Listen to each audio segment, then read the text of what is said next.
मुंबईतील सर्व शासकीय खासगी महानगरपालिका शाळांना सुट्टी जाहीर केली आहे। मुंबईला मुसळधार पावसाचा ऑरेंज अलर्ट देण्यात आलाय। या पार्श्वभूमीवर विद्यार्थ्यांची सुरक्षितता लक्षात घेत निर्णय घेण्यात आला। पुणे जिल्ह्यात मुसळधार पावसाचा तडाखा बसला असून 22 ठिकाणी दरडी कोसळल्या। हवामान विभागानं ऑरेंज अलर्ट जारी केलाय। नागरिकांनी अत्यावश्यक कामाशिवाय घाट मार्गावरील प्रवास टाळण्याचं आवाहन करण्यात आलंय। पुणे जिल्ह्यात सोमवारी सरासरी 59.3 मिलीमीटर पावसाची नोंद झाली आहे। सर्वाधिक 237.3 मिलीमीटर पावसाची नोंद मावळ तालुक्यात झाली आहे, तर सर्वात कमी पाऊस इंदापूर तालुक्यात केवळ 3.7 मिलीमीटर नोंदवला गेला। मुंबई पुणे एक्सप्रेसवेवरील मिसिंग लिंकवरील वाहतूक पुन्हा सुरळीत झाली आहे। व्यापक सुरक्षा आणि तांत्रिक तपासणीनंतर वाहतूक सुरू केली।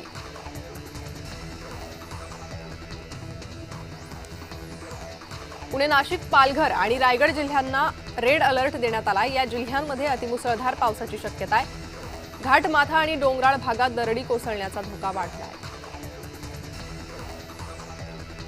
नाशिक शहर आणि त्र्यंबकेश्वर परिसरात पावसानं जोरदार हजेरी लावली। त्र्यंबकेश्वरच्या मेटघर किल्ला परिसरात नागरिकांचे रात्री सुरक्षित स्थळी स्थलांतर केले गेले।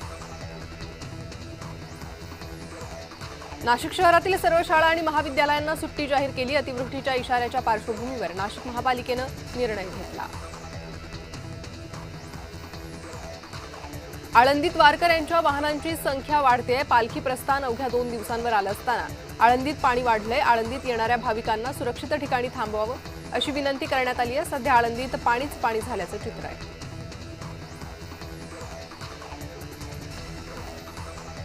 पंचगंगा, कृष्णा, वारणा नद्यांच्या पाणी पातळीत वाढ झाली आहे। नृसिंहवाडी दत्त मंदिराच्या सभामंडपात पाणी साचलंय। दक्षिण द्वार सोहळा कधी होणार याकडे भाविकांचं लक्ष आहे। सावित्री नदीचं रौद्ररूप समोर आलंय। दस्तुरी पूल पाण्याखाली गेला। महाबळेश्वर, पोलादपूरमधून वाहणारे झरे, तुडुंब भरलेली धरणे यांचा विसर्ग वाढल्यानं सावित्री नदीच्या पाणी पातळीत वाढ झाली आहे। चुनाभट्टी येथे झाड कोसळून संरक्षक भिंत खचली। झाड कोसळून 10 ते 12 मोटारसायकलचं नुकसान झालं।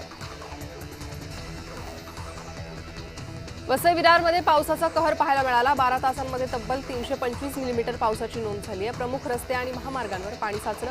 वाहतुकीचा खोळंबा झाला। अत्यावश्यक सेवा पुरवणाऱ्या वाहनांनाही शहरात प्रवेश करण्यास अडचण होत आहे।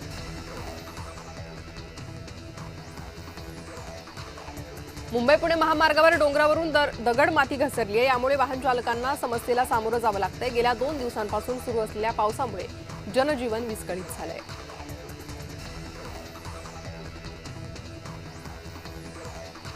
इंद्रायणीला आलेल्या पुरामुळे फुलगाव ते भावडी रस्त्यावर पाणी साचलंय। डंपर चालकाला पाण्याचा अंदाज न आल्यानं अपघात झाला। नागरिकांनी डंपर चालकाचे प्राण वाचवले।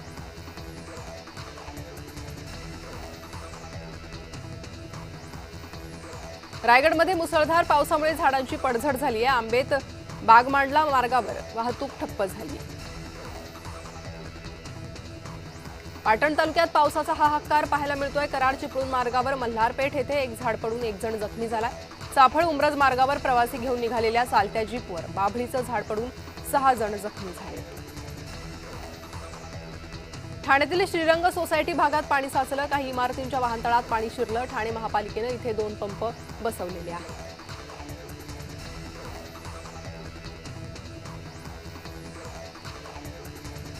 महाबळेश्वरातील वेण्णा नदीवरील छोटा पूल तुटलाय। पर्यटकांच्या गाड्या क्रेनच्या सहाय्यानं दुसऱ्या बाजूला काढण्याचं काम सुरू आहे। लिंगमळा भागातील अनेक घरांना पाण्याचा वेढा पडलाय।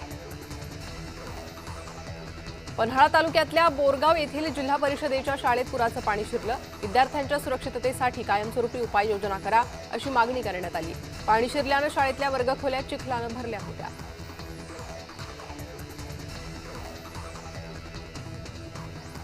रोहा कोलाड मार्ग पाण्याखाली गेलाय। दमखाडी आणि वरसे जवळील पूल पाण्याखाली गेल्यानं संपूर्ण परिसर जलमय झाला। भिवंडीतील झोपडपट्टीमध्ये खाडीचं पाणी शिरलंय। पाणी शिरल्यानं सार्वजनिक शौचालय पाण्याखाली गेली आहे। अनेक भागातील वीज पुरवठा खंडित झालाय। मावळ तालुक्यात ढगफुटी सदृश झालेल्या अतिवृष्टीमुळे जनजीवन पूर्णपणे विस्कळीत झाले। साते गावाजवळ एक टेम्पो नाल्याच्या प्रवाहात वाहून गेला। या टेम्पोमध्ये किती प्रवासी होते याबाबत अद्याप अधिकृत माहिती मिळालेली नाही।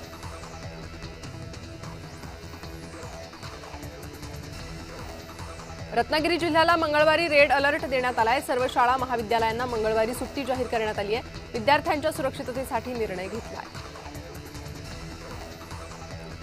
लोणावळ्यातील कारला गावातील पुराच्या पाण्यात अडकलेल्या 6 जणांना बचाव पथकानं बाहेर काढलंय।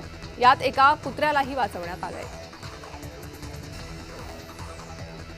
शिरूरमधील भीमा नदी पात्रात अडकलेल्या एका व्यक्तीची सुखरूप सुटका करण्यात आली। अग्निशमन दलाच्या जवानांनी शर्थीचे प्रयत्न करत सुटका केली आहे।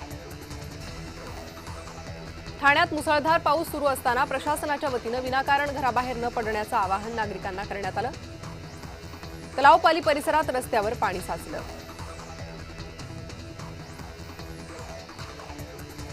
गोंदिया जिल्ह्यात मुसळधार पावसाचा कहर पाहायला मिळाला। सालेकसा तालुक्यात नदीच्या पुरात टिप्परसह अनेक वाहनं अडकली। कोल्हापुरात 4 चाकी उघड्या गटारात अडकली। कळंबा पोदार शाळा मार्गावर उघड्या गटाराचा धोका अधोरेखित झाला। सोलापूर जिल्ह्यातील उजनी धरणाच्या पाणी पातळीत वाढ झाली। दौंड बंधाऱ्यातून पाण्याची आवक सुरू आहे। साताऱ्यातील कारी गावातील जिल्हा परिषद शाळा जमीनदोस्त झाली। सोसाट्याच्या वाऱ्यानं शाळा कोसळली। सुदैवानं जीवितहानी टळली।